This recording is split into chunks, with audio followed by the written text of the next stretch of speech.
suffering in this world, they think you're crazy. What do you mean suffering? But the ancient yoga text explains what we're experiencing, what we're thinking is happiness is pretty much a break from suffering. It's just like if you're doing some yoga classes or something, and you're in a really painful posture, and the teacher says, okay, now you can come up. And then you think, wow, what a relief. But just a matter of moments that she's going to ask you to go into another painful position. Similarly in life, you're suffering and then you get a little relief. 5, 6 days of hard work, and then Sunday off, you think, wow, I'm so happy. But it's not. Monday is just coming. So this is what we consider. And every one of us know that, we are suffering. But the problem is, we don't know what the real solution is. We come up with some kind of crazy solutions to forget the suffering. Namely like, intoxication, or we just wanted to forget, intoxicate ourselves or become absorbed in something where we don't have to think about it. Or we do so many crazy things, like this was in the news recently, where his father killed his own 5-year-old son. And he was actually waiting for the police to come and arrest him. He was not hiding from the police. And the reporters were asking him, why did you do this? He's saying, oh, my son is so special and he's so special. I don't want him to go through all the sufferings that I went through in life. And I just want to actually free his soul from the body. I mean, he has some idea that there is suffering, and he has some spiritual understanding that, the soul is not supposed to be encaged within this body. But he didn't know the real solution of how to actually free the soul. That's where Krishna consciousness comes in. Chaitanya Mahaprabhu, the incarnation of Krishna, who appeared 500 years ago, he actually came with this medicine for our suffering.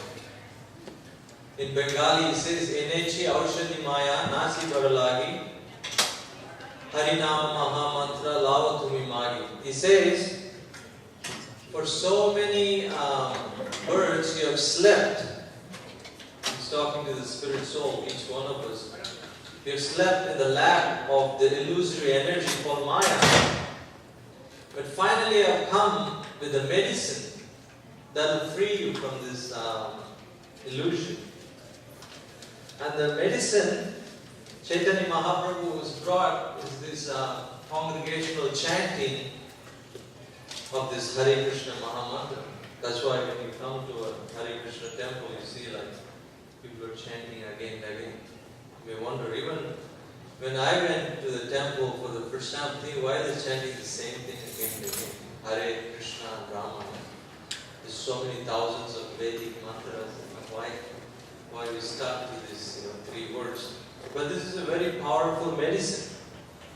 It can awaken us, awaken our original consciousness, and wake us up from this sleeping state. Krishna in the Bhagavad Gita explains that yam yam vapi smaran bhavam tyajati anje kaleva.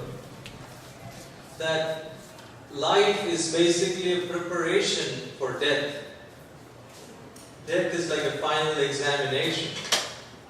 And whatever we are doing in this lifetime, whatever we're thinking in this lifetime, we're going to think about it at the time of death. And whatever we think at the time of death, like we read in this verse, Krishna is saying, that decides where we are going next. So it's a life, it's a preparation.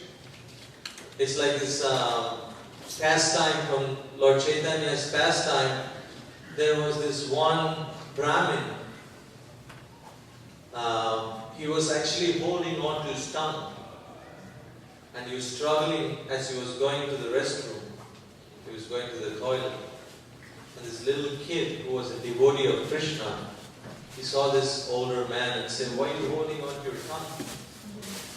And this man said, this chanting is so realize that I'm so addicted to this chanting, I can't stop chanting.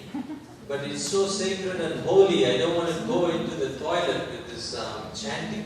My tongue wouldn't stop, so I'm just trying so many different things. And the little kid said, you know what?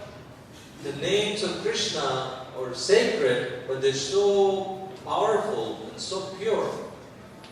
Just like the sun. When the sun shines on a filthy place, it's not the sun is going to get contaminated, rather the place gets sanitized. Similarly, you chanting in the toilet, you're not going to contaminate Krishna's names. Rather, it's a very safe position to take in case one of you may have a heart attack and die while you're in the toilet. So it's best that you're always meditating and chanting Krishna's names. There's no hard or fast rules. So Chaitanya Mahaprabhu saw this little boy, Gopal, speaking so eloquently the philosophy, so he named him Gopal Guru. He became Gopal, this little boy became the guru of this Brahmin. So real intelligence means to find out, what are the real problems of life and how to escape. This is a natural propensity, natural potential, natural tendency of a human being. This is a gift that's given to us. To inquire about what's going on in life and how to break free from the suffering.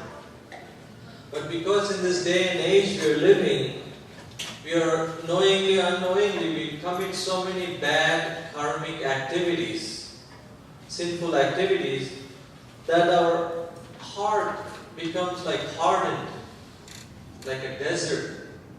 So even if we hear the most amazing philosophy, there's no change. We become like so callous.